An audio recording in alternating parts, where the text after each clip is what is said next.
I think net neutrality is the dumbest stuff ever, right? The internet is going to run at the speed of government. This is why it is insane and why we've only seen an influx of censorship and content blockage since these net neutrality rules came into place. There are two kinds of people. Those who want net neutrality and those who don't know they want net neutrality. This guy wants it, this guy wants it, even this guy wants it, he just doesn't know it yet. Well, I've continually said that I favor a free and open internet. Everybody talks about net neutrality, and it seems enough has already been said, so it might look like I am late to the party. Hey! What the fuck are you doing here? But I'm making this to say something that hasn't been discussed yet, or not enough at least. Net neutrality is a bureaucratic warfare. I'm going to take you through the history and legality of the net neutrality rules. Because I have no life, I've actually went through the legal documents behind net neutrality, including but not limited to the 1934 Communications Act, the 1996 Telecommunications Act, the Open Internet Order of 2010, Net Neutrality Order of 2015, and the most recent draft order to repeal net neutrality altogether. And I'd wholeheartedly appreciate if you compensated for the lack of my social life by commenting on and sharing this video. Audience engagement doesn't just make the YouTube algorithm wet. It would make my nether regions engorge. Okay. I split my talking points into 6 most evil lies about net neutrality that are used as arguments against it, and I present my counter-evidence to all of them to be used as weapons in the battle for free and open internet. The battle isn't done until Trump signs the bill, so let's not resign yet. We have plenty to cover, so here we go. Net neutrality is overreaching. The Federal Communications Commission could approve a new set of regulations 332 pages long, 332 pages long. which will fundamentally transform how the entire World Wide Web operates. Perhaps the biggest lie that triggered the whole repeal of net neutrality is that the FCC rules are overreaching and that the regulation is just too long and complex. But let's truly see how long the actual net neutrality rules are. So you have this document coming from the FCC in 2015 that they say is when Obama ruined the freedom of internet. That is horrendous. That's 400-page long piece of legislation right there. There's only one problem. This is not 400 pages of net neutrality rules. This is 400 pages of a very long, detailed and in-depth analytical report that the FCC had to make to justify their proposal in front of the Congress. The vast majority of this stuff can be skipped if you are not interested in learning about America's bureaucratic history and their arguments for net neutrality don't matter to you. But if you want to go straight to the rules, you just have to skip to the Appendix A on page 283. This is what got voted on, and this is what got written into the law.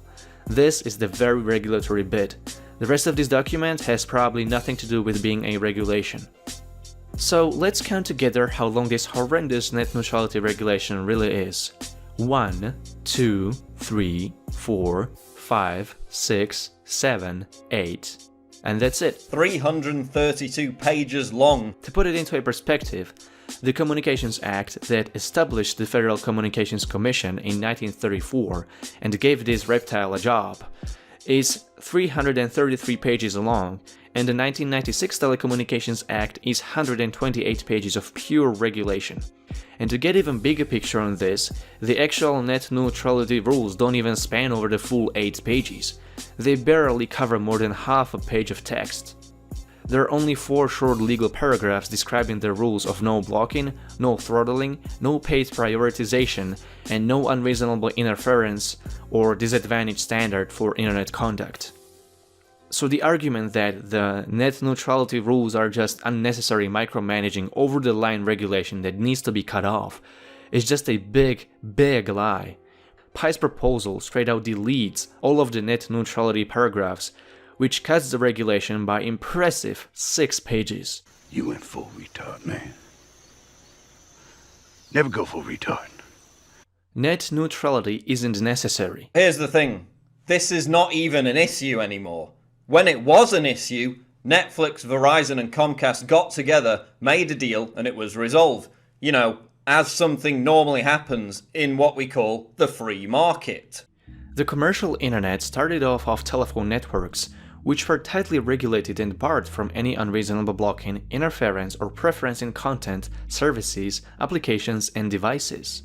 But when this technology was replaced by high-speed cable broadband and DSL, the 96 Telecommunications Act deregulated these to stir up competition. This gave high-speed broadband providers strong incentives and opportunity to block and throttle competitive traffic. The first to become a victim of such practices were applications like Voice over IP, when Skype began offering telephone calls over the internet for a fraction of the cost of the landline or cell phone calls. Then, big broadband ISPs started to implement termination fees to squeeze more money out of the system by charging websites extra for connecting them to their customers. Some ISPs with broadband commenced to block virtual private networks, which were then popular among firms to connect off-site workers to their company networks. Comcast released a statement that they will block all VPN traffic but offer their customers to use their equivalent at-home Pro for an additional cost of $95 per month. AT&T went full retard when they said this to their DSL customers in the early 2000s. Examples of prohibited programs and equipment include, but are not limited to, mail, FTP, HTTP, file sharing, game, newsgroup, proxy, IRC servers, multi-user interactive forums, and Wi-Fi devices.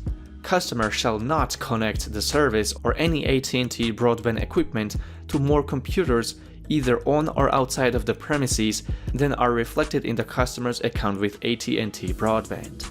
Customer acknowledges that any unauthorized receipt of the service constitutes a theft of service, which is a violation of federal law and can result in both civil and criminal penalties.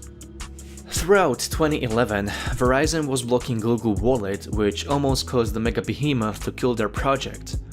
Google was only lucky that T-Mobile and AT&T didn't follow suit, and of course, Verizon did this to prioritize their own mobile payment service, which was then called the Islamic State of Iraq and Syria.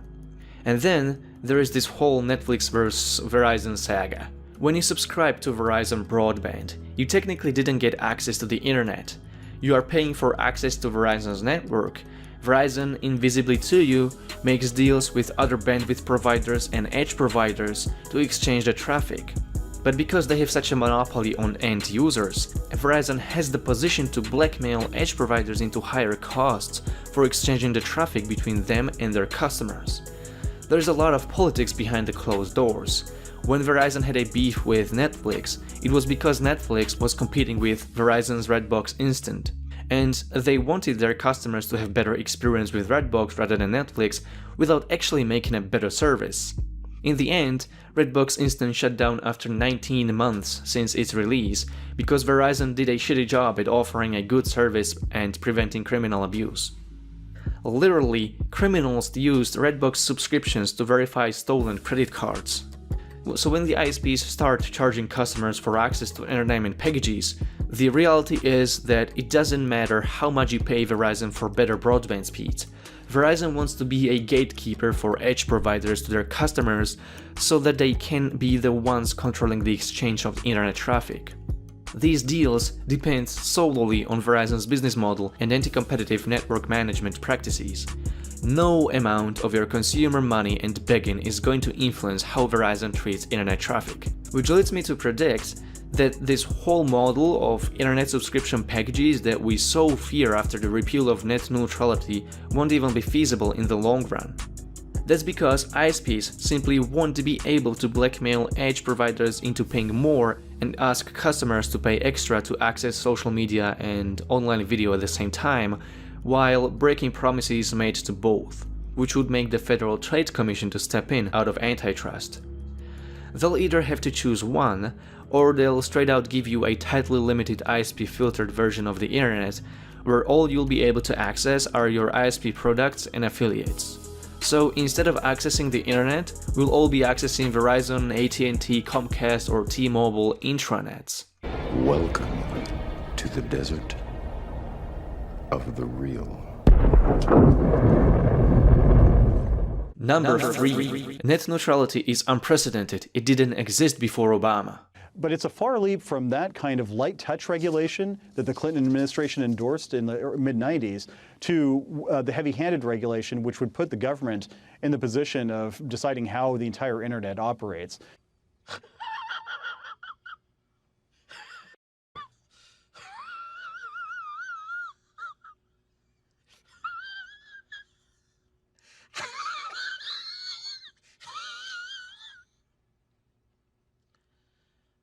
This is so wrong on way too many levels that it's unbelievable someone would say this with a straight face. The first commercial ISPs in the 90s had a special position as this was the time before broadband came to play. Most people had internet access routed through telephone networks. The FCC made a strong set of rules that were protecting the ISPs from any unreasonable or unjust discrimination by the telecommunications operators. If somebody wanted to become an ISP, they would have to prove they abide by an FCC requirement called maximum separation. This was a principle decided on by the Commission after decades-long proceedings discussing how to regulate the new technology of computer networks. These proceedings were called computer inquiries. The computer inquiries were initiated in the 1960s at the time when the Internet's predecessor ARPANET was going online. The dilemma for the Commission was how and whether to regulate computer networks. The source of authority for the Commission had been the 1934 Communications Act that established the FCC to regulate the telecommunications and information industry and infrastructure in the US. The Act wanted to ensure that AT&T wouldn't use its monopoly in telecommunications industry to hijack all other markets which depended on the telecommunications infrastructure. The Act classified services between Title I, which was a light regulation, and Title II, bright line regulation of common carriers. The maximum separation rule prohibited businesses regulated under Title II to enter Title I markets under the same entity. The FCC required that a carrier establish a separate data processing corporation, have separate accounting books, have separate officers, have separate personnel, and have separate equipment and facilities. The Title II clearly specifies that all common carriers are prohibited to make any unjust or unreasonable discrimination in charges, practices, classifications, regulations, facilities, or services, or to make or give any undue or unreasonable preference or advantage to any particular person, class of persons, or locality, or to subject any particular person, class of persons, or locality to any undue or unreasonable prejudice or disadvantage.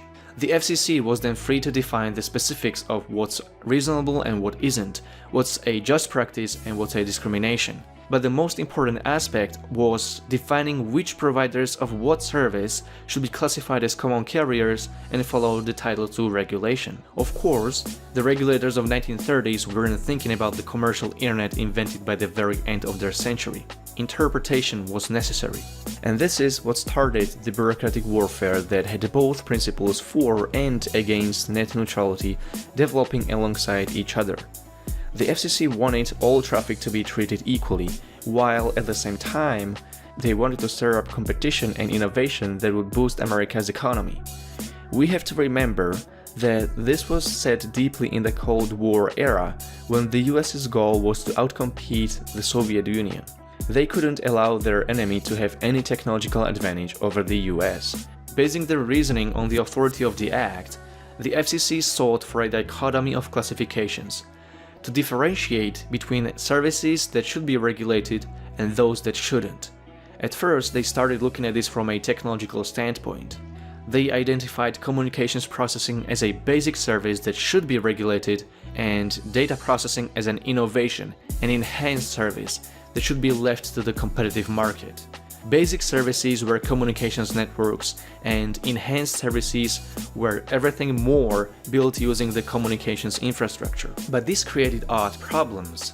Technologies are used interchangeably as they develop and innovate until they become indistinguishable. Many basic services were both data and communications processing, and the same went for the enhanced ones. One thing that became clear, though, was that the data processing market was highly competitive, but also completely dependent on the communications market, which was monopolistic. Keeping this dichotomy logic in mind, the Commission realized it had to look at the issues from the standpoint of different markets and not different technologies. The FCC took to focus on different markets and identified 3 layers: the telecommunications market, the ISP market built on top of the telecommunications infrastructure, and the internet content market enabled by the ISP market. The FCC then decided that its position should be to protect competitive markets from anti-competitive practices of monopolistic markets. To protect other markets, the first layer was decided to fall under the Title II regulation because they were monopolistic and had both incentives and opportunities to be anti-competitive. The second layer was vastly deregulated because the FCC saw the potential of thousands of ISPs entering this competitive market. Finally, the third market, which is where Google, Skype, Facebook, or you and I operate, was completely left out of the communications regulations. Finishing computer inquiries in 1986, it is safe to say that without these safeguards, the commercial internet might have never been possible. It would have been immediately hijacked by the monopolies in the communications market like AT&T entirely.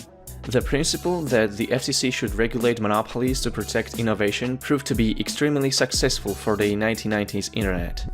At its peak year of 1998, households in North America had access to over 7,000 independent ISPs. But when high-speed broadband entered the market, things started to change. In 1996, the US government adopted New Telecommunications Act, which took on the same dichotomy the FCC laid out in the computer inquiries. To keep things simple, basic services were classified as telecommunications regulated under Title II, and enhanced services became information services lightly regulated under Title I. Exclusion of broadband from Title II meant maximum separation was no longer a requirement for a monopoly to enter an unregulated market. The Bush administration saw a rampage of ISP mergers and acquisitions. Many American households found themselves in the hands of a single provider in their area. When the courts upheld the FCC's decision to relieve cable and DSL broadband from Title II in the early 2000s, the Commission adopted Internet Policy Statement, where it outlined 4 principles to encourage broadband deployment and preserve and promote the open and interconnected nature of the public internet. These principles focus on the exclusive choice of consumers and not the ISPs to access the lawful internet content, run applications and services, and connect legal devices that do not harm the network. The 4th rule entitled consumers to competition among network, service, application, and content providers. These principles turned into policy rules when the FCC subjected Verizon and AT&T to honor net neutrality after they merged with MCI and SBC. These rules were strictly codified in the agreements made between the FCC and each of the corporations, but they eventually expired in 2008. Newly appointed FCC chairman Janakowski took this Internet Policy Statement to codify net neutrality in the Open Internet Order in 2010. FCC adopted 3 net neutrality rules: no blocking, no unreasonable discrimination, and the transparency requirement. However, the FCC based its reasoning on the ancillary authority of the Title I regulation of information services. This means that broadband ISPs were still classified under Title I. Title I doesn't specify any concrete regulatory guidelines, but the FCC can take various interpretations of different approvals from Congress to implement its rules until somebody challenges them in court. When the Commission wanted to hold Verizon and Comcast accountable for violating these rules, they were challenged in court and essentially lost, because they were applying Title II regulations to services classified as Title I. The ancillary authority proved to be insufficient. To end these shenanigans that could potentially allow the FCC to regulate everything on the internet under its ancillary authority, Anthony Wheeler decided in 2015 to reclassify ISPs as common carriers under Title II. This gave net neutrality solid legal standing and barred the FCC from overreaching. Under Title II, the FCC cannot use its ancillary authority to regulate markets beyond this classification, which means that edge providers are safe from government regulation, but monopolistic ISPs need to be put in check. the net neutrality rules of 2015 didn't bring anything new to the table, but rather relied on the precedents that the ISPs should be barred from blocking, throttling, paid prioritization, and unreasonable discrimination. The FCC never wanted to regulate technology, but rather protect the markets from monopolies upon which innovation in other markets depended on. So the most logical move for the Commission today would be to reopen the proceedings and consider implementing safeguards to protect the internet market from the ISPs. Because basically the ISP market is controlled by the same people who took over the telecommunications market. Instead, this lizard is moving it into an opposite direction, setting it back into the early Cold War years. His proposal to repeal net neutrality altogether goes against the logic of the FCC to prevent telecom monopolies from controlling the US economy. And by the way, what the fuck is he doing here?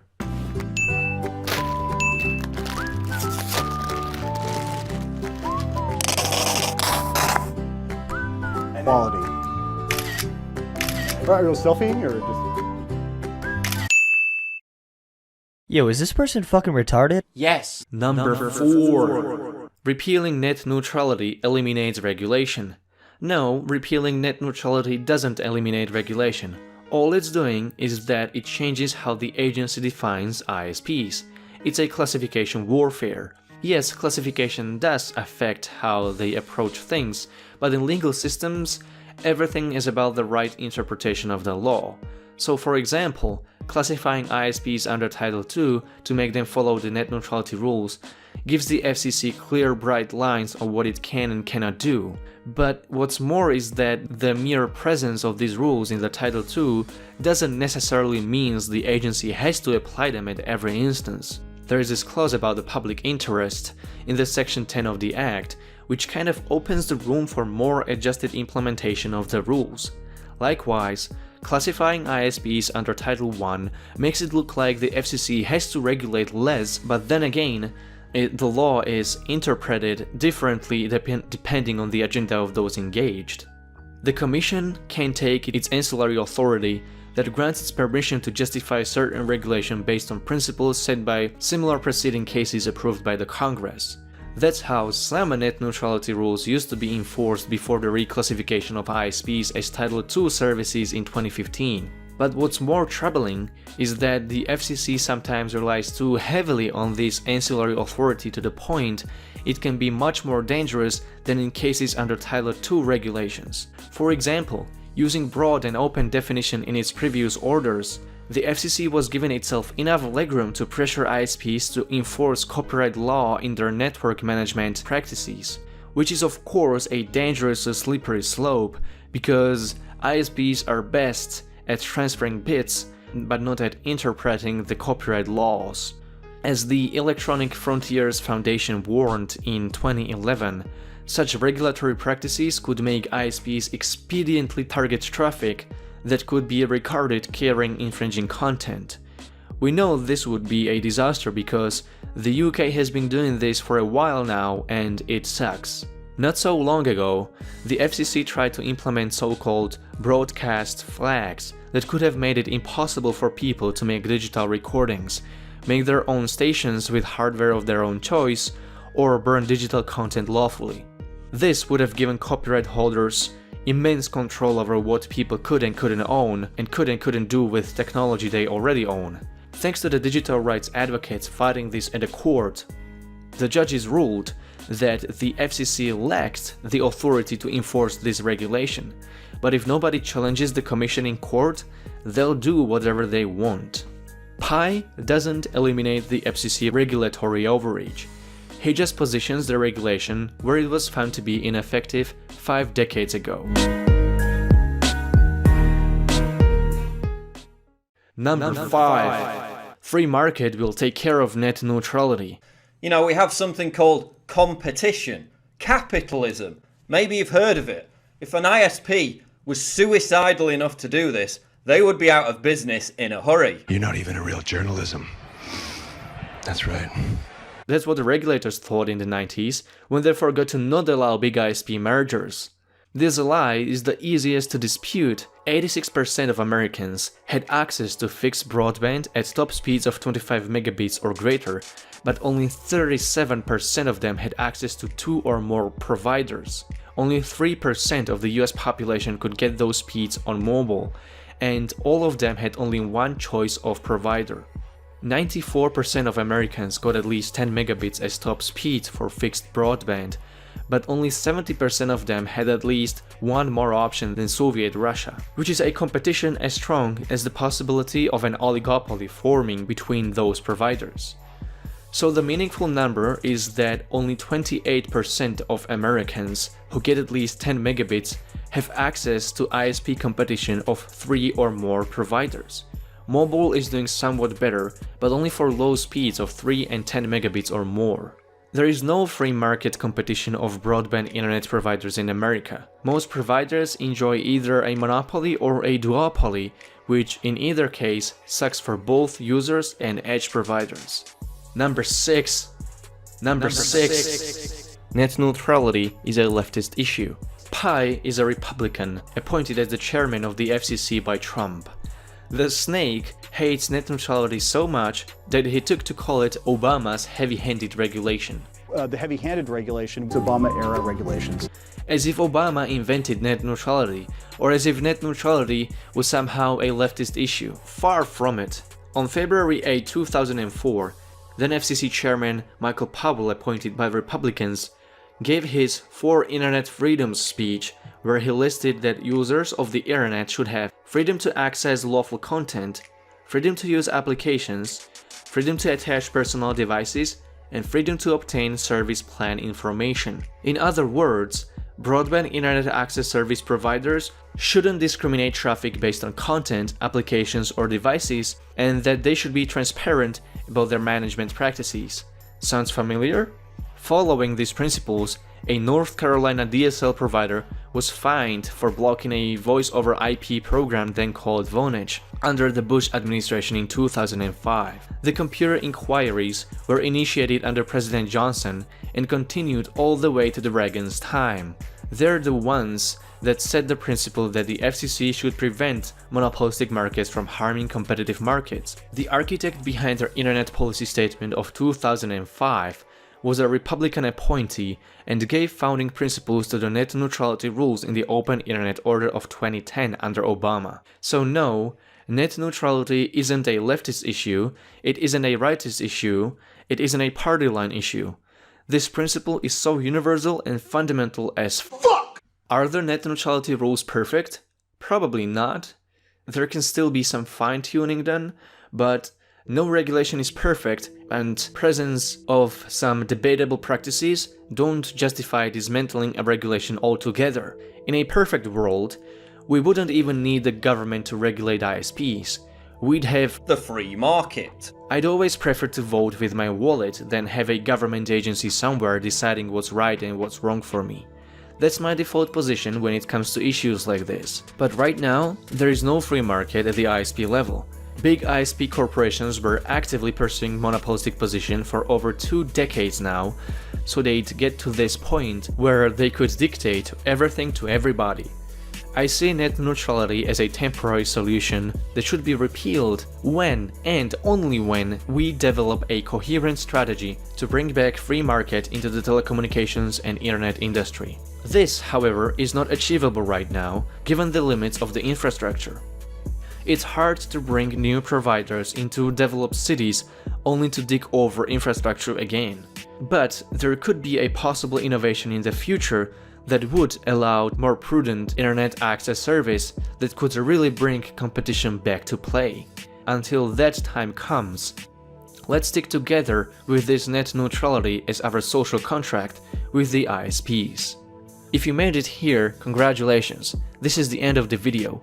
Thank you very much for watching. Please share this video and engage in discussion by commenting below and liking the video to help it reach bigger audience. Subscribe if you are new to this channel, and see you next time.